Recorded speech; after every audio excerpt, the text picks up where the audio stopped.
Assalamualaikum, selamat datang di channel Doyan Ngoceh Hendry Candy. Kali ini saya akan bercerita tentang pesugihan Nyi Blorong. Penasaran? Ayo kita langsung ke ceritanya. Sebut saja Bagas. Bagas adalah seorang pria berumur 35 tahun. Berasal dari keluarga yang awalnya hidup sederhana, namun penuh kasih sayang. Ayahnya adalah petani, ibunya seorang penjual sayur di pasar. Meskipun hidup mereka tak mewah, mereka mampu mencukupi kebutuhan sehari-hari dengan kerja keras. Namun, hidup Bagas berubah drastis ketika ayahnya meninggal dunia akibat penyakit yang tak terobati. Utang menumpuk karena pengobatan sang ayah yang sangat mahal, dan Bagas menjadi tulang punggung keluarga. Tak lama setelah itu, ibunya pun jatuh sakit. Bagas mencoba segala cara untuk mengobati ibunya. Namun, semua usahanya tampak sia-sia. Satu persatu harta bendanya mulai dijual. Bahkan, tanah warisan keluarga pun terancam tergadai. Di tengah tekanan ekonomi yang semakin menghimpit, Bagas mulai merasa putus asa. Dia merasa tak ada jalan keluar, apalagi saat melihat ibunya yang semakin lemah di tempat tidur. Di desa kecil seperti ini, bantuan medis terbatas, dan Bagas tak punya cukup uang untuk membawa ibunya ke rumah sakit kota. Dalam keputusasaan itulah, Bagas mendengar bisikan-bisikan tentang pesugihan. Desas-desus di pasar mengatakan bahwa ada jalan pintas untuk mendapatkan kekayaan dalam waktu singkat. Namun, dengan resiko yang sangat besar pula. Salah satu yang paling terkenal adalah pesugihan Nyi Blorong. Cerita tentang Nyi Blorong selalu menjadi pembicaraan di kalangan masyarakat desa. Nyi Blorong, menurut kepercayaan Jawa, adalah sosok makhluk gaib, wanita yang setengah manusia setengah ular. Ia dikenal sebagai sosok yang sangat cantik, tetapi juga sangat berbahaya. Legenda mengatakan bahwa ia bisa memberikan kekayaan tak terbatas kepada siapa saja yang bersedia membuat perjanjian dengannya. Namun, pesugihan ini bukan tanpa harga. Mereka yang memilih jalan ini harus siap menyerahkan tumbal sebagai ganti kekayaan yang diberikan. Suatu malam, Bagas bertemu dengan seorang kakek tua di pinggir hutan ketika ia sedang mencari kayu bakar. Kakek itu mengenakan pakaian lusuh, namun matanya memancarkan kebijaksanaan. Kakek itu berbicara kepada Bagas tentang kesulitan hidup yang ia hadapi. Bagas yang awalnya terkejut, lama-kelamaan mulai merasa tenang karena kakek itu seolah mengerti semua masalahnya. "Aku tahu apa yang kau cari," ujar sang kakek dengan suara serak. "Aku tahu ada keinginan dalam hatimu yang ingin kau wujudkan. Jika kau ingin semua kesulitanmu berakhir, kau bisa mengikuti jejak orang-orang terdahulu yang memilih jalan yang berbeda." Bagas tertegun. "Maksud kakek pesugihan Nyi Blorong?" Sang kakek tersenyum samar, menatap mata Bagas dengan pandangan menusuk. "Jika kau berani, kekayaan besar akan segera berada di tanganmu. Namun ingatlah, ada harga yang harus kau bayar." Bagas tahu apa yang dimaksud sang kakek, tumbal. Namun, dalam keputusasaannya, Bagas tak lagi memikirkan apapun selain kesembuhan ibunya dan mengakhiri penderitaan hidupnya yang miskin. Bagas kemudian setuju untuk mengikuti petunjuk sang kakek. Dalam pikirannya, kekayaan adalah satu-satunya jalan keluar dari semua masalah yang menjeratnya. Beberapa hari setelah pertemuan itu, Bagas diberitahu tentang tempat di mana ia bisa memulai ritual pesugihan Nyi Blorong. Tempat itu adalah sebuah gua tua di tengah hutan lebat yang jarang dijamah manusia. Menurut legenda, gua itu adalah salah satu gerbang menuju alam gaib. tempat di mana Nyi Blorong tinggal. Pesugihan Nyi Blorong bukanlah hal baru di telinga masyarakat Jawa. Legenda ini sudah ada sejak zaman dahulu kala, diwariskan dari generasi ke generasi melalui cerita rakyat dan dongeng-dongeng mistis. Namun, pesugihan ini bukanlah sekedar mitos belaka. Di balik cerita mistisnya, ada banyak kisah nyata tentang orang-orang yang memilih jalan ini demi meraih kekayaan dengan cepat. Sebagian besar dari mereka hidup bergelimang harta setelah melakukan pesugihan. Namun, mereka juga menjalani hidup yang penuh misteri dan ketakutan. Nyi Blorong sendiri dalam legenda Jawa digambarkan sebagai sosok yang sangat menakutkan namun menggoda. Setengah tubuhnya adalah wanita cantik yang menggoda, sementara bagian bawah tubuhnya berupa ular naga. Ia dikatakan menguasai kekayaan alam gaib, emas, permata, dan segala hal yang bernilai. Orang-orang yang memohon kekayaan kepadanya harus siap mengorbankan sesuatu yang berharga dalam hidup mereka, seringkali dalam bentuk nyawa atau tumbal manusia. Proses pesugihan Nyi Blorong tidak sederhana, tidak hanya soal memohon kekayaan dan menunggu hasilnya, tetapi juga melibatkan ritual-ritual mistis yang sangat rumit. Orang-orang yang ingin melakukan pesugihan harus berani menghadapi ujian mental, ketakutan, dan seringkali harus menjalani kehidupan ganda di mana mereka menyimpan rahasia besar tentang sumber kekayaan mereka. Ada banyak jenis pesugihan di Jawa, namun pesugihan Nyi Blorong adalah salah satu yang paling terkenal karena imbalannya yang dianggap sangat besar. Kekayaan yang datang tidak hanya dalam bentuk uang, tetapi juga harta seperti tanah, emas, atau bahkan kekuasaan. Orang-orang yang berhasil melakukan pesugihan Nyi Blorong biasanya hidup dalam kemewahan yang tiba-tiba tanpa ada yang tahu dari mana asal harta tersebut. Namun, di balik semua janji manis kekayaan itu, ada konsekuensi besar yang harus ditanggung. Selain tumbal, mereka juga yang bersekutu dengan Nyi Blorong harus menjalani hidup yang penuh ketakutan dan kehati-hatian.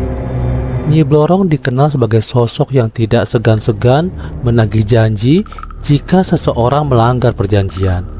Orang-orang yang mencoba menghindari kewajiban tumbal biasanya akan mendapatkan balasan yang mengerikan, mulai dari kegilaan, kecelakaan misterius, hingga kematian yang mengenaskan.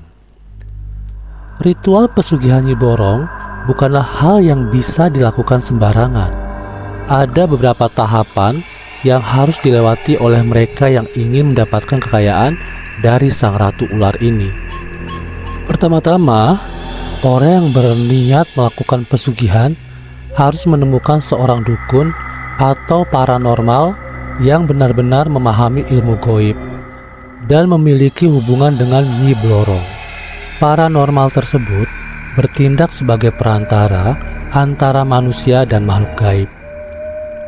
Bagas, setelah pertemuannya dengan kakek misterius, diberitahu bahwa ia harus mempersiapkan dirinya untuk ritual yang akan dilakukan pada malam Jumat Kliwon, malam yang sangat sakral dalam kepercayaan Jawa. Di malam itu, kekuatan-kekuatan gaib dianggap lebih kuat dan mudah diakses oleh manusia yang ingin berinteraksi dengan mereka. Sebelum malam ritual tiba, Bagas harus memperlakukan berbagai persiapan fisik dan mental. Ia diharuskan berpuasa selama 7 hari berturut-turut tanpa makan atau minum di siang hari. Hanya diizinkan makan saat matahari terbenam. Selain itu, Bagas harus membersihkan dirinya dari segala dosa dengan cara mandi di sungai yang dianggap keramat di desa tersebut. Mandi ini bukan sekedar membersihkan diri secara fisik, tetapi juga sebagai bentuk pembersihan batin agar ia siap untuk menghadapi Nyi Blorong. Ketika malam yang ditunggu tiba, Bagas diantar oleh kakek misterius itu ke sebuah goa tua di pinggir hutan. Gua itu sudah lama dianggap angker oleh warga desa dan jarang ada yang berani mendekatinya. Di dalam gua, itulah Bagas akan memulai pertemuannya dengan Nyi Blorong. Ritual pesugihan Nyi Blorong tidak bisa dipisahkan dari satu aspek yang paling penting, yaitu tumbal. Tumbal adalah bentuk pengorbanan yang harus dilakukan oleh siapapun yang ingin mendapatkan kekayaan dari pesugihan ini. Dalam konteks pesugihan Nyi Blorong, tumbal seringkali diartikan sebagai pengorbanan nyawa. Hal inilah yang menjadikan pesugihan ini sangat berbahaya, karena konsekuensinya bukan hanya menyangkut orang yang melakukan pesugihan, tetapi juga orang-orang di sekitarnya. Setelah Bagas menjalani semua persiapan fisik dan mental, ia tahu bahwa tahap terakhir dari ritual ini adalah memberikan tumbal. Kakek tua yang membimbingnya tidak secara langsung menjelaskan tumbal apa yang harus diserahkan. Namun, dari desas-desus yang Bagas dengar, ia tahu bahwa tumbal ini bisa berupa orang terdekat atau bahkan anggota keluarganya sendiri. Pikiran ini menghantui Bagas selama berminggu-minggu. Namun, ia merasa terjebak setelah ia memulai jalan ini. Kembali bukanlah pilihan. Dalam perjalanan menuju goa, di malam yang telah ditentukan, Bagas teringat kembali cerita-cerita yang ia dengar tentang orang-orang yang pernah melakukan pesugihan dengan Nyi Blorong. Sebagian dari mereka hidup dalam kemewahan yang luar biasa. Namun, sebagian lagi mengalami nasib yang tragis. Ada seorang pria di desa tetangga yang setelah melakukan pesugihan, kehilangan seluruh keluarganya dalam kecelakaan tragis. Ada pula cerita tentang seorang perempuan muda yang menjadi kaya raya, namun tak lama setelahnya ia ditemukan tewas dengan tubuh yang tak wajar, seolah-olah dihantam kekuatan gaib yang tak terlihat. Semua cerita ini menambah ketakutan Bagas, namun juga membuatnya semakin yakin bahwa kekuatan pesugihan ini nyata. Di depan pintu masuk goa yang gelap, kakek tua itu memandangi Bagas dengan pandangan penuh arti. "Bagas," katanya pelan, "sudah siapkah engkau?" Bagas mengangguk. Meskipun hatinya bergolak, ia tidak tahu bagaimana menghadapi apa yang akan terjadi selanjutnya. Namun ia tahu bahwa ia sudah terlalu jauh untuk mundur. Dengan langkah berat, ia memasuki gua itu yang disinari hanya oleh cahaya bulan yang masuk dari celah-celah bebatuan. Di dalam goa, udara terasa dingin dan lembab. Suasana begitu sunyi hingga Bagas bisa mendengar detak jantungnya sendiri yang berpacu. Aroma dupa mulai tercium, mengambang tipis di udara, pertanda bahwa kekuatan gaib sudah mulai mendekat. Bagas tahu bahwa ia harus memulai mantra yang diajarkan oleh kakek tua itu. Mantra tersebut dalam bahasa Jawa kuno, penuh dengan kata-kata yang sulit dipahami, namun diyakini memiliki kekuatan magis untuk memanggil Nyi Blorong. Sambil menutup mata, Bagas mulai melantunkan mantra itu dengan gemetar. Suaranya bergetar dalam kegelapan goa, menggaung seolah-olah goa itu hidup.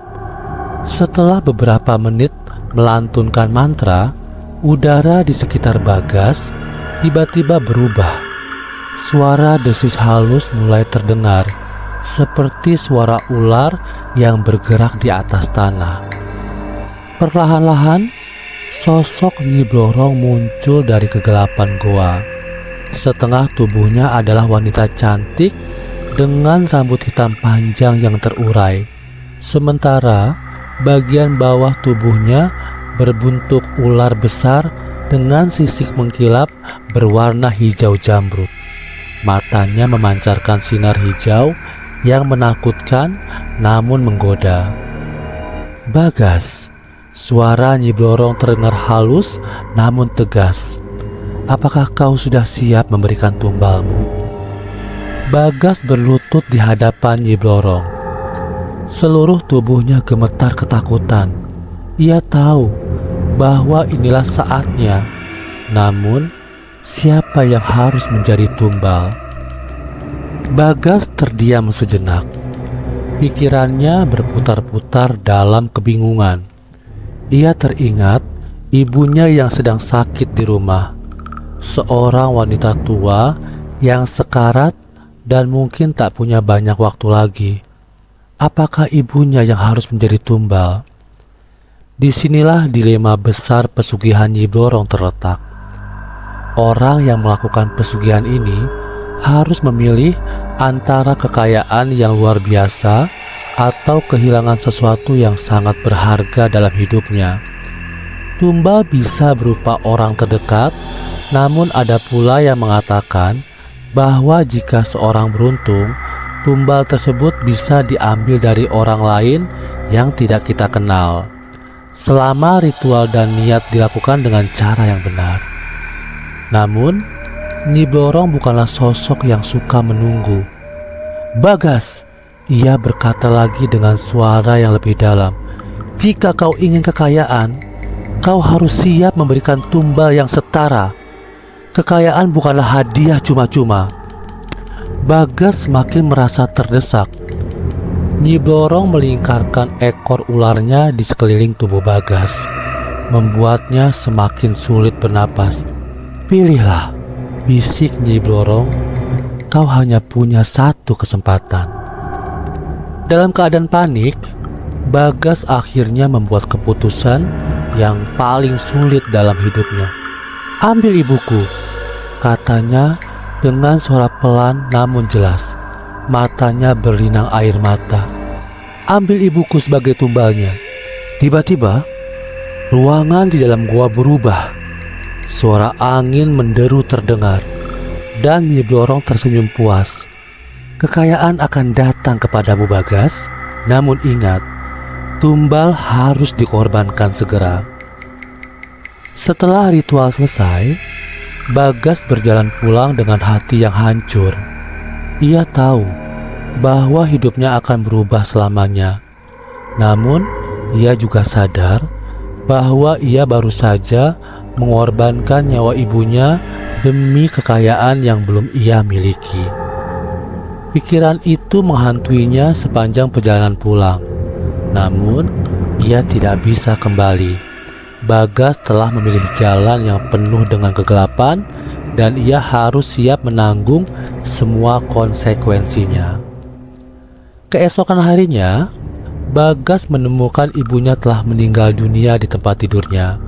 Dengan wajah yang damai, seolah-olah ia telah pergi tanpa rasa sakit. Di sisi lain, Bagas mulai melihat tanda-tanda kekayaan yang dijanjikan. Emas, uang, dan kekayaan lainnya tiba-tiba datang dalam bentuk yang tak terduga. Tanah keluarganya yang hampir tergadai tiba-tiba laku terjual dengan harga tinggi, dan dalam waktu singkat Bagas menjadi seorang kaya baru di desanya. Namun, meskipun kekayaan itu datang, rasa bersalah karena mengorbankan ibunya tak pernah hilang dari benaknya. Dalam pesugihan Nyi Blorong, tumbal bukan hanya sekedar nyawa yang hilang, melainkan juga harga yang harus dibayar oleh jiwa orang yang melakukan pesugihan. Tumbal adalah pengingat abadi bahwa segala sesuatu yang didapatkan dengan cara goib memiliki konsekuensi, dan kekayaan yang didapatkan dari Nyi Blorong tidak pernah benar-benar gratis. Setelah ritual pesugihan dengan Nyi Blorong selesai, hidup Bagas berubah drastis. Seolah-olah semesta membukakan segala pintu rezeki yang sebelumnya terkunci rapat. Harta, benda mulai datang dari berbagai arah yang tak terduga. Tanah keluarganya yang hampir tergadai laku terjual dengan seharga sangat tinggi hanya dalam waktu beberapa minggu. Ia menerima warisan dari kerabat jauh yang sebelumnya tak pernah ia kenal. Uang dan emas mengalir begitu deras, seolah-olah ada kekuatan yang tak terlihat yang mendorong keberuntungannya. Di mata masyarakat desa, Bagas menjadi contoh nyata seorang yang kaya raya. Namun, di balik semua kekayaan itu, ada rasa hampa dan duka di dalam. Setiap malam, Bagas dihantui oleh bayangan ibunya yang kini telah tiada. Ia sering terbangun dengan keringat dingin, merasa seolah-olah ibunya memanggil dari alam lain. Dalam tidur, ia melihat bayangan ibunya yang berdiri di ambang pintu kamar, menatapnya dengan mata penuh tanya, seolah mempertanyakan pilihan yang telah ia buat. Meskipun ibunya meninggal dengan tenang, Bagas tahu bahwa kematiannya adalah harga yang harus dibayar untuk kekayaan yang kini ia miliki. Dalam kehidupan sehari-hari, Bagas berusaha menjalani hidup seperti orang normal. Ia membangun rumah besar di tepi desa, membeli tanah yang luas, dan memulai berbisnis. Tak lama kemudian, ia memiliki toko besar yang menjual barang-barang mahal, mulai dari perhiasan, pakaian mewah, hingga bahan bangunan. Orang-orang desa mulai melihat Bagas dengan rasa iri dan hormat. Bagas dianggap sebagai orang yang sukses dan bijak dalam mengelola kekayaannya. Namun, sedikit yang tahu bahwa di balik kesuksesannya itu ada rahasia gelap yang ia sembunyikan rapat-rapat. Meskipun kekayaannya terus bertambah, hati Bagas semakin hari semakin terasa kosong. Ia merasa tak ada kebahagiaan yang sejati dalam harta yang ia peroleh. Setiap kali ia melihat barang-barang mewah di rumahnya, ia selalu teringat bahwa semua itu datang dari hasil pengorbanan ibunya sendiri. Rasa bersalah itu begitu kuat, seperti duri yang menancap dalam jiwanya. Setiap kali ia mengingat ritual dalam goa, suara Nyi Blorong yang meminta tumbal masih terngiang di telinganya. Kesedihan yang ia rasakan tidak pernah sepenuhnya hilang, meskipun ia mencoba menutupinya dengan berbagai kesibukan. Suatu hari, seorang sahabat lama bernama Wawan yang sejak kecil mengenal Bagas datang berkunjung.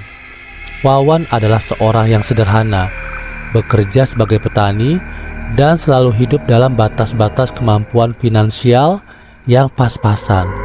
Namun, Wawan selalu hidup dengan tenang dan bersyukur, meskipun hidupnya jauh dari kata mewah. Ketika Wawan melihat perubahan drastis dalam hidup Bagas, ia merasa ada yang janggal. "Bagas," kata Wawan, suatu sore ketika mereka duduk di beranda rumah Bagas yang besar, "bagaimana kau bisa mendapatkan ini semua? Bukankah dulu kau mengalami kesulitan keuangan? Tiba-tiba kau menjadi kaya raya. Apa rahasianya?" Pertanyaan itu membuat Bagas terdiam. Selama ini, ia berhasil menyembunyikan rahasia pesugihan dari orang-orang desa, termasuk dari Wawan. Namun, di hadapan sahabat lamanya itu, Bagas merasa tak mampu lagi berbohong. Rasa bersalah yang telah lama ia pendam kini muncul ke permukaan. Ia tahu bahwa rahasia ini akan menghantuinya seumur hidup jika terus ia simpan sendiri. "Aku tidak bisa berbohong padamu, Wan," jawab Bagas dengan suara pelan namun serius. "Apa yang kau lihat ini bukanlah hasil kerja keras atau keajaiban. Ini semua berasal dari pesugihan." Wawan terkejut mendengar pengakuan itu. Ia tahu tentang pesugihan dan kisah-kisah tentang Nyi Blorong bukanlah hal baru baginya. Namun ia tidak pernah menyangka bahwa sahabatnya sendiri telah menempuh jalan itu. Pesugihan Nyi Blorong? Tanya Wawan ingin memastikan. Bagas mengangguk. Aku melakukan kesalahan besar, Wan. Aku mengorbankan ibuku sendiri sebagai tumbal. Sejak saat itu, kekayaan datang menghampiriku. Tapi aku kehilangan kedamaian, Wan. Setiap malam, aku dihantui oleh bayangan ibuku, Wan. Dia meskipun harta ini terus mengalir, aku merasa semakin jauh dari kebahagiaan yang sebenarnya, Wan. Wawan terdiam mendengarkan cerita Bagas. Ia bisa melihat penyesalan yang mendalam di mata sahabatnya. Hatinya bergetar antara merasa kasihan dan juga takut. Bagas, jalan yang kau pilih ini bukanlah jalan yang benar, kawan. Kau tahu bahwa pesugihan selalu datang dengan harga yang lebih tinggi daripada yang kita kira. Harta yang kau miliki sekarang hanyalah bayangan, Gas. Sesuatu saat nanti, Nyi Blorong akan datang untuk menagih yang lebih banyak. Bagas menundukkan kepala. Ia tahu bahwa omongan Wawan benar. Ia telah mengorbankan ibunya untuk kekayaannya. Namun ia juga tahu bahwa tumbal itu bukanlah akhir dari segalanya. Pesugihan dengan Nyi Blorong bukanlah perjanjian sekali bayar. Setelah tumbal pertama, kekuatan goib itu akan terus menuntut lebih. Setiap kali kekayaan datang, ada harga yang harus dibayar. Dan seringkali harga itu adalah jiwa-jiwa lain yang di sekitarnya. Beberapa bulan setelah pengakuan Bagas kepada Wawan, kejadian-kejadian aneh mulai terjadi. Orang-orang di sekitar Bagas mulai mengalami nasib buruk yang tidak bisa dijelaskan. Seorang pekerja di tokonya tiba-tiba jatuh sakit tanpa alasan yang jelas dan meninggal dalam waktu singkat. Kemudian, seorang tetangga yang dekat dengan keluarga Bagas mengalami kecelakaan fatal. Desas-desus mulai menyebar di desa bahwa kekayaan Bagas berasal dari jalan yang gelap. Bagas mulai merasa semua yang terjadi di sekitarnya adalah bagian dari kutukan pesugihan Nyi Blorong. Ia mencoba mencari solusi, menemui dukun dan paranormal yang lainnya. Namun tak ada yang bisa memberinya jawaban pasti. Beberapa dari mereka bahkan menolak untuk membantu Bagas dengan alasan bahwa kekuatan Nyi Blorong terlalu besar untuk dilawan. Dalam keputusasaan, Bagas mulai menarik diri dari kehidupan sosial. Ia jarang keluar rumah dan usahanya yang dulu sukses mulai menurun. Meskipun kekayaan terus mengalir, hatinya semakin menderita. Bayangan-bayangan yang menghantui di malam hari semakin nyata. Seolah-olah ibunya datang untuk menagih keadilan. Sementara itu, Nyi Blorong mulai muncul dalam mimpinya dengan tuntutan baru. Kekayaan yang ia berikan tidak akan terus-menerus tanpa syarat. Bagas harus memberikan lebih banyak jiwa sebagai tumbal. Pada titik ini, Bagas menyadari bahwa ia telah memasuki lingkaran setan yang tidak bisa ia hindari. Pesugihan Nyi Blorong bukanlah perjanjian yang bisa dibatalkan begitu saja. Sekali terikat, seseorang akan terus terperangkap dalam siklus tumbal dan kekayaan. Dan semakin dalam seseorang masuk ke dalamnya, semakin sulit untuk keluar. Waktu terus berjalan, dan hidup Bagas menjadi semakin terpuruk. Meskipun ia masih memiliki kekayaan yang melimpah, jiwanya terkikis oleh rasa bersalah dan ketakutan. Setiap kali seseorang di sekitarnya mengalami kecelakaan atau kematian mendadak, ia selalu merasa bahwa itu adalah akibat dari pesugihan yang ia lakukan. Bagas menjadi orang yang kesepian, hidup di dalam rumah besar yang sepi. dikelilingi oleh harta benda yang tak lagi memberinya kebahagiaan. Pada suatu malam yang gelap, ketika hujan deras mengguyur desa Karangjati, Bagas duduk sendirian di ruang tamunya. Suara hujan yang menghantam genting rumahnya membuat suasana semakin suram. Dalam kesunyian itu, tiba-tiba terdengar suara desis halus seperti ular yang merayap di lantai. Bagas tahu bahwa Nyi Blorong telah datang menagih tumbalnya. Sosok wanita cantik dengan tubuh ular itu muncul di depannya, tersenyum lebar. "Bagas," bisiknya dengan suara yang menenangkan namun mengerikan. "Waktumu hampir habis. Tumbal berikutnya harus segera kamu serahkan." Bagas yang kini tak lagi punya kekuatan untuk melawan, hanya bisa menatap dengan mata kosong. Ia tahu bahwa jalan yang ia pilih dulu telah membawa dirinya ke jurang yang tak mungkin ia hindari. Nyi Blorong tidak akan berhenti menuntut tumbal, dan Bagas tahu bahwa kali ini mungkin dirinya lah yang akan menjadi korban berikutnya.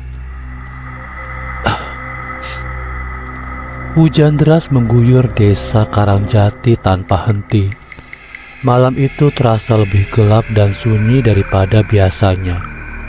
Angin yang bertiup kencang menghembus celah-celah rumah Bagas, menciptakan suara desis yang menghantui, seperti desis ular yang merayap.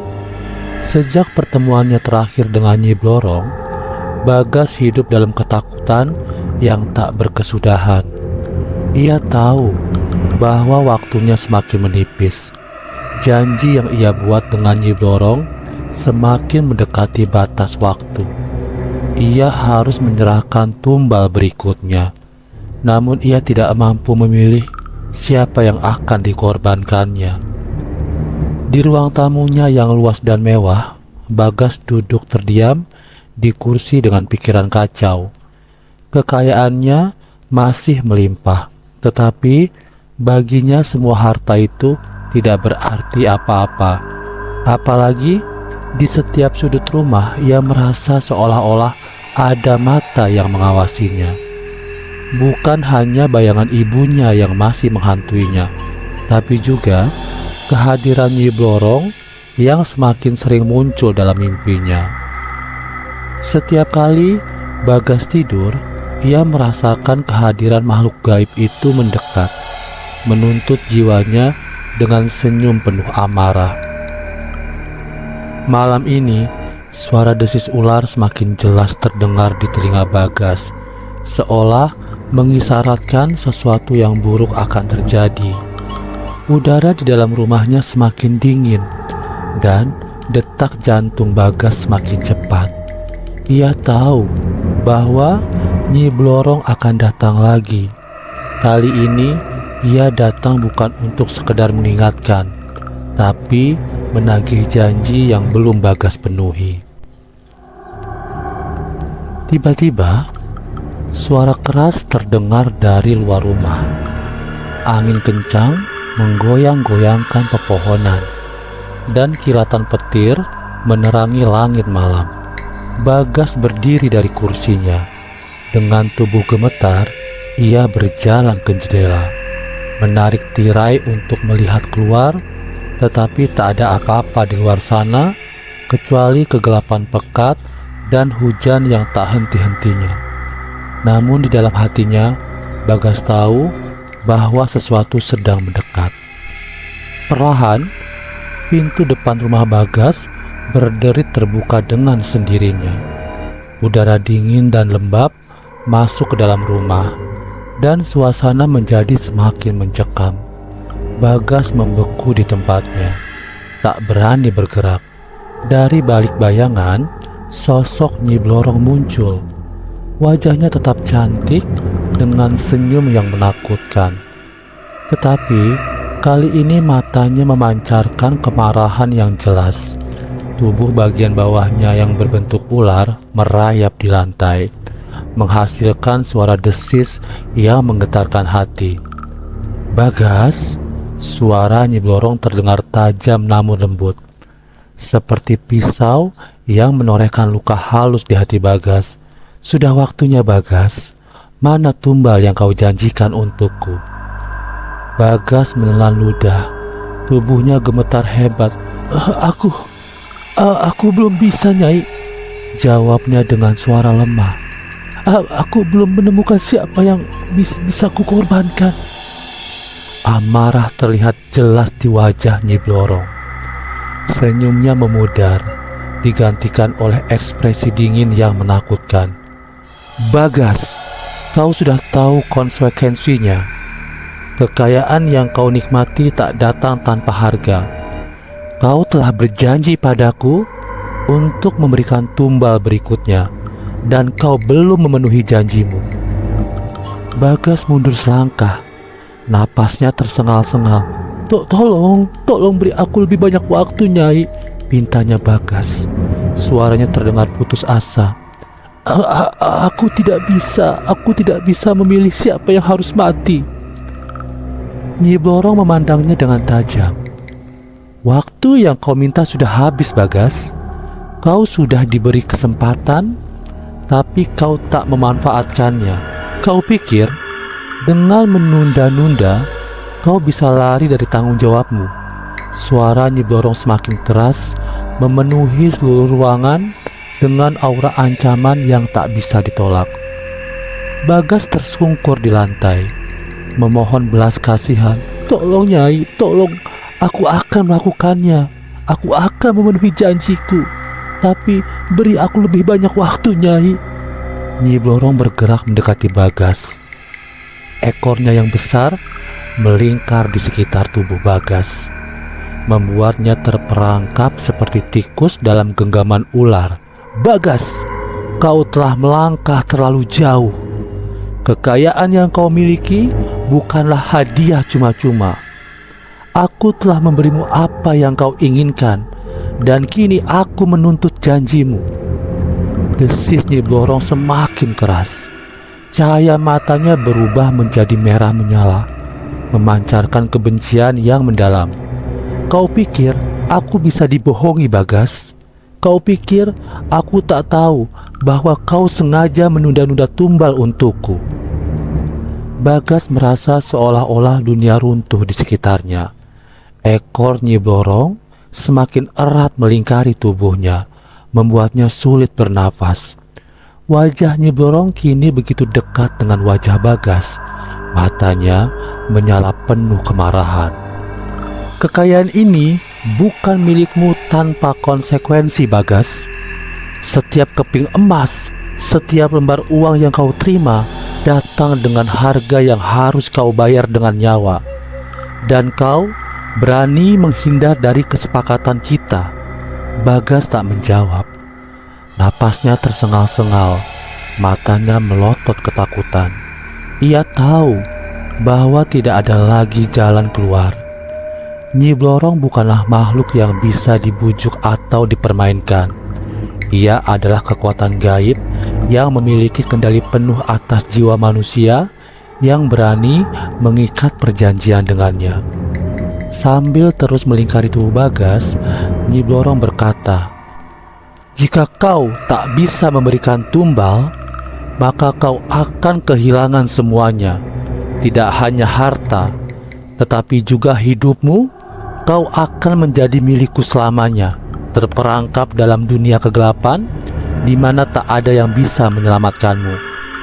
Bagas meronta, mencoba membebaskan diri dari belitan ekor Nyi Blorong. Tetapi usahanya sia-sia.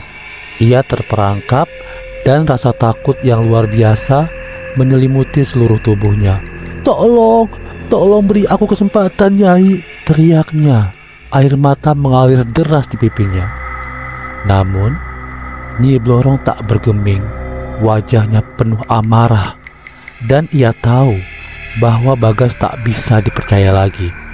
"Kesempatanmu sudah habis, Bagas. Kau telah melanggar perjanjian kita." Tiba-tiba ruangan dipenuhi dengan angin kencang yang berputar-putar, membuat semua benda di dalam rumah berterbangan. Dupa yang digunakan Bagas dalam ritual sebelumnya terbakar sendiri, mengeluarkan asap tebal yang memenuhi udara. Cahaya di sekeliling mereka memudar, dan suasana menjadi semakin mencekam. Di tengah kekacauan ini, Nyi Blorong mulai merapal mantra dengan suara yang dalam dan penuh kekuatan gaib. Suara desisnya bercampur dengan mantra yang diucapkannya, menciptakan suara menyeramkan yang bergema di seluruh rumah. Dengan kekuatan yang kumiliki, aku akan mengambil kembali apa yang menjadi milikku, dan kau Bagas akan merasakan akibat dari pengkhianatanmu. Tiba-tiba, tubuh Bagas terasa seperti terbakar. Rasa sakit yang luar biasa menjalar di seluruh tubuhnya, membuatnya menjerit kesakitan. Ia meronta-ronta, mencoba melepaskan dari lilitan ekor Nyi Blorong. Namun, semakin ia melawan, semakin kuat cengkraman makhluk gaib itu. "Rasakan akibat dari ketamakanmu, Bagas," teriak Nyi Blorong. "Kekayaan yang kau miliki akan menghilang dan hidupmu akan menjadi milikku." Dalam sekejap, kekuatan gaib yang tak terlihat mulai menyedot semua keberuntungan yang telah diberikan kepada Bagas. Harta bendanya, uangnya, semuanya mulai memudar, seolah-olah dihisap oleh kekuatan yang tak kasat mata. Rumah besar yang ia miliki mulai retak. Barang-barang mahalnya runtuh menjadi debu. Semua yang telah ia kumpulkan dari pesugihan itu mulai menghilang satu persatu, seolah tak pernah ada. Sementara itu, rasa sakit yang dirasakan Bagas semakin menjadi. Tubuhnya terasa hancur dari dalam, seperti ada sesuatu yang menarik nyawanya keluar. Wajahnya pucat pasi, matanya melotot ketakutan, dan tubuhnya tak lagi mampu bergerak. "Ini belum berakhir, Bagas," bisik Nyi Blorong dengan senyum licik. "Aku akan mengambil hidupmu, dan kau akan menjadi milikku selamanya. Kau akan terjebak di dunia ini, di bawah kendaliku, sebagai pelayan yang tak pernah bisa bebas." Dengan kekuatan terakhirnya, Bagas berteriak keras, memohon pengampunan. Namun, suara jeritannya tenggelam dalam kekacauan gaib yang menyelimuti rumahnya. Dalam hitungan detik, Bagas merasakan tubuhnya hancur lebur dan pandangannya memudar. Kegelapan menyelimutinya dan dunia di sekitarnya lenyap.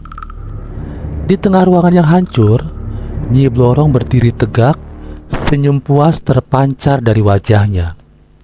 Amarahnya telah terbalaskan. Bagas yang dulu berani membuat perjanjian dengannya, kini telah jatuh ke dalam perangkapnya. Tidak ada lagi yang tersisa dari Bagas, kecuali bayangan yang akan terus menghantui tempat itu.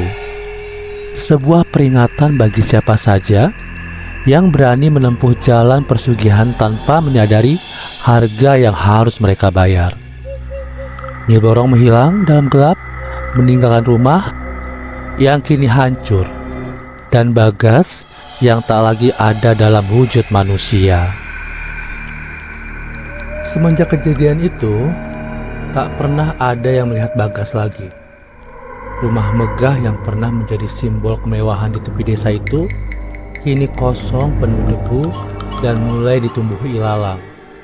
Para tetangga yang penasaran mencoba mendekat, tetapi setiap kali mereka berdiri dekat pagar rumah tersebut, perasaan aneh yang menyeramkan melanda mereka. Ada yang mengaku mendengar suara desisan halus, ada pula yang melihat bayangan aneh bergerak di dalam rumah. Kabar tentang hilangnya Bagas menyebar dengan cepat di seluruh penduduk desa. Penduduk Karangjati yang tadinya kagum dengan kesuksesan Bagas, kini mulai berbicara dalam bisik-bisik penuh kecurigaan. Rumor yang beredar mengatakan bahwa Bagas terlibat dalam sesuatu yang sangat gelap, sesuatu yang lebih dari sekedar kerja keras atau warisan yang tak terduga. Katanya, Bagas itu ngambil jalan pesugihan loh. Aku dengar-dengar dia bikin perjanjian dengan Nyi Blorong, seru seorang wanita tua di pasar kepada temannya. Iya, aku juga dengar cerita itu yang sama, balas temannya dengan suara berbisik. Tahu nggak? Itu rumah Bagas katanya berhantu loh sekarang. Tiap malam ada suara aneh dari dalam. Orang-orang yang lewat sering lihat bayangan di jendela, padahal nggak ada siapa-siapa di dalam. Desas-desus ini membuat penduduk semakin yakin bahwa ada yang tidak beres dengan kehidupan Bagas sebelumnya. Mereka mulai menghubungkan kejadian-kejadian aneh yang terjadi setelah Bagas mendadak kaya. Kematian ibunya, pekerja yang tiba-tiba sakit dan meninggal, serta kecelakaan tetangganya. Semua itu dianggap sebagai tanda-tanda tumbal yang diambil oleh kekuatan gelap. Seorang lelaki tua, Mbah Samin, yang dikenal sebagai orang yang bijak di desa itu, menggelengkan kepala ketika ditanya tentang Bagas. Kalian tahu, tidak ada yang gratis di dunia ini. Kalau kau bermain dengan kekuatan gelap, kau pasti harus membayar harganya. Bagas itu cuma hilang, tapi jiwanya mungkin sudah diambil. Aku pernah dengar cerita tentang Nyi Blorong dari nenekku dulu. Setiap orang yang membuat perjanjian dengannya pasti harus memberikan tumbal. Kalau tidak, nyawa mereka sendiri yang jadi gantinya. Cerita tentang Bagas dan pesugihan Nyi Blorong makin berkembang, menakutkan penduduk desa. Bahkan anak-anak kecil yang biasanya suka bermain di sekitar rumah Bagas kini menjauhi tempat itu. Mereka takut pada kisah-kisah hantu yang mulai menghantui desa. Orang tua mereka memperingatkan agar tidak ada yang mendekati rumah tersebut saat malam tiba. Beberapa orang bahkan mengatakan pada malam-malam tertentu, ketika angin bertiup kencang, suara jeritan Bagas masih bisa terdengar dari dalam rumah.